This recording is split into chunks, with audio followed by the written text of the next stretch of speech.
बहुत सारे लोगों का कहना है कि इसका क्या मतलब है, उसका क्या मतलब है, कुल मिलाकर इस जीवन का क्या मतलब है। अगर सही बताया जाए तो किसी चीज़ का कोई मतलब ही नहीं है, ना जीवन का, ना मृत्यु का, ना सुख का, ना दुख का, ना हंसी का और ना ही नाराज़गी का। फिर भी इस बेमतलब दुनिया में हम मतलब की चीज़ ढूंढते रहते हैं। ध्यान भी हम मतलब के लिए ही करते हैं कि कुछ मतलब की चीज़ नज़र आए। आपको पता है, अंत में यही समझ आता है कि किसी चीज़ का कोई मतलब नहीं है, और जब मतलब नहीं रहता तब जाकर हमारे सामने वह प्रकट होता है जिसकी खोज हम जीवन भर करते करते घूमते रहते हैं, और जिसे खोजने के चक्कर में ना जाने क्या क्या खोजते रहते हैं। और चाहे हम जीवन में कुछ भी पालें, हमारी प्यास नहीं मिटेगी, लेकिन उस एक को पाकर सारे मतलब खत्म हो जाते हैं। हम ध्यान करते हैं, सालों तक ध्यान करते हैं, पर तब तक हमारा ध्यान फलदायक नहीं होता जब तक हमारा ध्यान मतलब की डोर से बंधा रहता है। और जिस दिन यह मतलब की डोर टूट जाती है, उस दिन हम अपने अंतर में उतर जाते हैं, और हमारे अंतर में हमें कौन मिलता है? वहाँ हम खुद से मिलते हैं। एक बहुत पुरानी कहानी है, आपने पहले भी सुनी होगी। रचयिता यानी भगवान यानी ईश्वर सृष्टि का निर्माण कर रहा था। जब वह सब कुछ बना चुका, तब आखिर में उसने सोचा कि कुछ ऐसा बनाया जाए जो बिल्कुल उसके जैसा हो। तब ईश्वर ने इंसान को बनाने का फैसला किया, और जब वह इंसान को बना चुका तो उसे धरती पर छोड़ दिया। कुछ समय बाद ईश्वर ने देखा कि उसका बनाया इंसान कुछ ढूंढ रहा है, कुछ खोज रहा है। ईश्वर ने इंसान को बहुत कुछ दिया, पर फिर भी वह कुछ खोज रहा है, और वही हालत आज के इंसान की भी है। आज भी इंसान कुछ ढूंढ रहा है। क्या ढूंढ रहा है, कुछ पता नहीं, बस वह ढूंढता रहता है, और इस खोज में वह क्या क्या इकट्ठा कर लेता है उसे भी नहीं पता। फिर भी उसकी खोज बंद नहीं होती, फिर भी उसे संतुष्टि और शांति नहीं मिलती। ईश्वर अपने बनाए इंसान को देखकर चिंता में था। ईश्वर ने कहा, यह मैंने क्या बना दिया। यह सुनते ही ईश्वर का सहयोगी ईश्वर के पास आए, और उन्होंने कहा, आप इतने चिंतित क्यों हैं प्रभु? ईश्वर ने कहा, यह जो इंसान मैंने बनाया है कुछ खोज रहा है, और मैं जानता हूँ कि यह एक दिन खोजता खोजता मुझ तक पहुँच ही जाएगा। सहयोगी ने कहा, मालिक, इसमें दिक्कत क्या है अगर वह आप तक पहुँच जाता है? ईश्वर ने कहा, तुम इंसान को नहीं जानते हो, यह बहुत ही चालाक है। अगर यह मुझ तक पहुँच गया तो मुझे बांधने की कोशिश करेगा, मुझे बंदी बनाने की कोशिश करेगा, ईश्वरीय शक्तियों को पाने के लिए मुझसे युद्ध भी करेगा। सहयोगी ने कहा, लेकिन महाराज, यह इंसान आपकी तरह शक्तिशाली तो नहीं है, फिर भी यह आपको बंदी कैसे बना सकता है? ईश्वर ने कहा, मैंने इस इंसान को बनाने में खुद का इस्तेमाल किया है। संपूर्ण रूप से मैं ही वह इंसान हूँ। बस मैंने उसे अपनी शक्तियों से अनजान कर दिया है, बेसुध कर दिया है, और ऐसा करने के लिए मैंने उसमें मन का निर्माण किया है। और उसका यह मन बहुत चंचल है, वह कहीं एक जगह रुकने वाला नहीं है, उसे सब चाहिए, उसे सब कुछ चाहिए। सहयोगी ने कहा, लेकिन इस मन का मालिक तो इंसान है ना, वह जैसा चाहे इसे चला सकता है। ईश्वर ने कहा, नहीं, इंसान अपनी शक्तियों से अनजान है और इसका एकमात्र कारण उसके मन का उस पे काबू करना है। लेकिन फिर भी मेरे ईश्वरीय अंश के कारण वह हमेशा मन पर काबू करने की कोशिश करता रहता है और करता रहेगा। सहयोगी ने कहा, मालिक, अगर कभी इंसान ने अपने मन पर काबू कर लिया तब क्या होगा?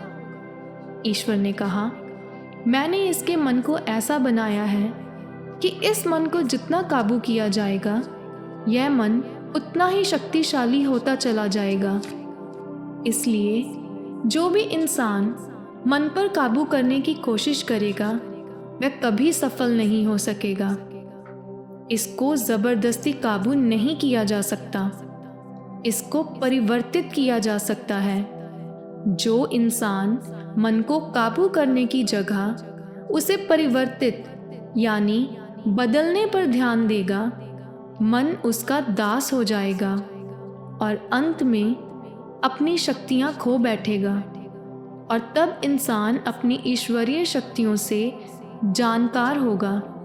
सहयोगी ने कहा, प्रभु, क्या यह सौभाग्य मुझे प्राप्त नहीं हो सकता? ईश्वर ने कहा, हाँ, हो सकता है।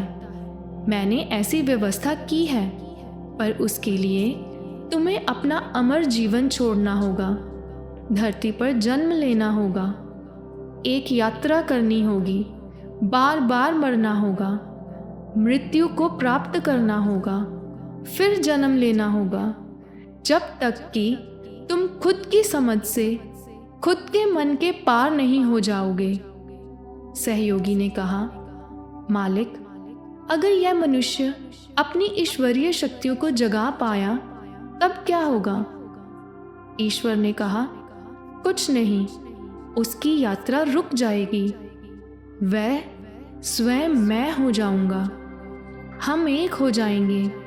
सहयोगी ने कहा, मालिक, तब क्या समस्या है फिर जो आप इतना सोच रहे हैं? ईश्वर ने कहा, यह इंसान बहुत खोजी है और एक ना एक दिन मुझे ढूंढते ढूंढते मुझ तक पहुंच ही जाएगा और मैं नहीं चाहता कि यह अपने मन को परिवर्तित किए बिना मुझ तक पहुंचे।